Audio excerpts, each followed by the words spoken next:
ناظرین، ہمارے YouTube channel اسلام کی دنیا میں خوش آمدید۔ مجھے ڈاکٹر علی کہتے ہیں۔ آج کی ویڈیو انتہائی دلچسپ ہے، اس کو آخر تک ضرور دیکھیے گا۔ ناظرین، جب ملک الموت حضرت موسیٰ علیہ السلام کے پاس آئے تو حضرت موسیٰ علیہ السلام نے پوچھا، اے ملک الموت، میری زیارت کو آیا ہے یعنی روح قبض کرنے؟ ملک الموت بولے، روح قبض کرنے آیا ہوں۔ حضرت موسیٰ علیہ السلام نے فرمایا کہ تو کس راہ سے میری روح قبض کرے گا؟ ملک الموت بولے، آپ کے منہ سے۔ حضرت موسیٰ علیہ السلام نے فرمایا، تجھ کو معلوم ہونا چاہیے کہ میں نے اس منہ سے خدا سے تکلم کیا یعنی بات کی، اور انہوں نے کہا کہ میں آنکھ سے نکالوں گا۔ تو حضرت موسیٰ علیہ السلام کہنے لگے کہ آنکھ سے میں نے خدا کا نور دیکھا ہے۔ تو انہوں نے کہا، اچھا ہم پیر کی راستے سے جان نکالیں گے۔ تو حضرت موسیٰ علیہ السلام نے کہا، میں پیروں سے چل کر کوہ طور پر گیا تھا۔ تو انہوں نے کہا کہ میں خدا کے حکم سے تیری روح قبض کروں گا۔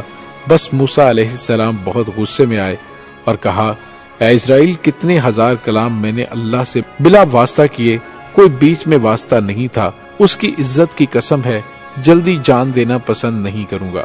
اللہ سبحانہ تعالیٰ سے میرا اور بھی سوال ہے۔ ملک الموت یہ سن کر چلے گئے۔ اللہ کے حضور عرض کی کہ خدایا، تجھ کو معلوم ہے کہ جو موسیٰ نے مجھ سے کہا اس وقت میں جان دینا پسند نہیں کروں گا۔ پھر خطاب آیا کہ اے موسیٰ، تو میری طرف آنے پر راضی نہیں ہے؟ تو فوراً بول اٹھے، اے میرے پروردگار، میں تیرے پاس آنے پر راضی ہوں، لیکن ایک بار تیرے دیدار کی تمنا رکھتا ہوں۔ میں کوہ طور پر جا کر مناجات اور شکر کروں اور وہاں تیرا کلام سنوں۔ پس موسیٰ علیہ السلام نے کوہ طور پر جا کر عرض کی کہ خدایا، میں اپنی آل اور امت تجھ کو سونپتا ہوں، اس کو تو اپنی رضا میں رکھیو اور ان کو مال حرام سے باز رکھیو، ان کو حلال روزی دیجیو، کیونکہ میری امت ناتواں اور بے سمجھ ہے۔ پس صدا آئی کہ موسیٰ زمین پر عصا مار۔ جب موسیٰ علیہ السلام نے زمین پر عصا مارا تو پھٹ کر وہاں سے دریا نکلا۔ پھر حکم ہوا کہ اس دریا میں عصا مارو۔ جب اس میں عصا مارا تو ان کے اندر سے سیاہ پتھر برآمد ہوئے۔ پھر حکم ہوا کہ اس پتھر پر عصا مارو۔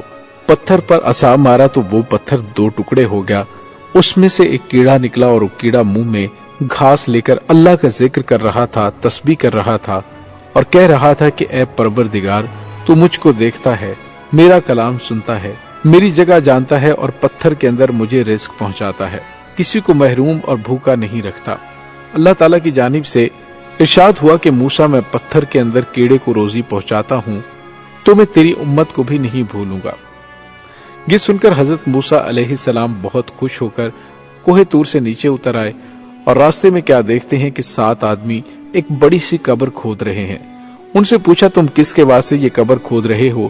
تو انہوں نے کہا، جو صاحب قبر ہے وہ تمہارے قد کے برابر ہے، ایک بار تم قبر میں اتر کر تو دیکھو تمہارے قد کے برابر ہوئی کہ نہیں۔ تب موسیٰ علیہ السلام نے قبر میں اتر کر دیکھا اور کہا، یہ کیا خوب جگہ ہے، کاش یہ قبر میرے لیے ہوتی تو کیا خوب تھا۔ اس وقت جبرائیل علیہ السلام نے ایک سیب بہشت سے لا کر حضرت موسیٰ علیہ السلام کے سامنے رکھ دیا، تو انہوں نے اس کو سونگا تو فوراً جاں بحق تسلیم ہو گئے، اور فرشتوں نے آپ کو نہلا دھلا کر بہشت کا کفن پہنایا اور جنازہ پڑھ کر اسے قبر میں دفن کر کے قبر کو چھپا دیا گیا۔ اسی لیے کوئی نہیں جانتا کہ حضرت موسیٰ علیہ السلام کی قبر کہاں ہے۔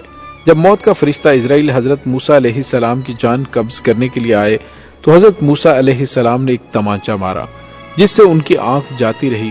پھر اسرائیل نے خدا سے فریاد کی تو اللہ تعالیٰ نے فرمایا کہ اے موسیٰ، تم کو حیات دنیا منظور ہے تو بھیڑ کی پشت پر ہاتھ رکھ کر دیکھو کہ کتنے بال آتے ہیں، اتنی ہی عمر ہم تمہیں عطا کر دیں گے۔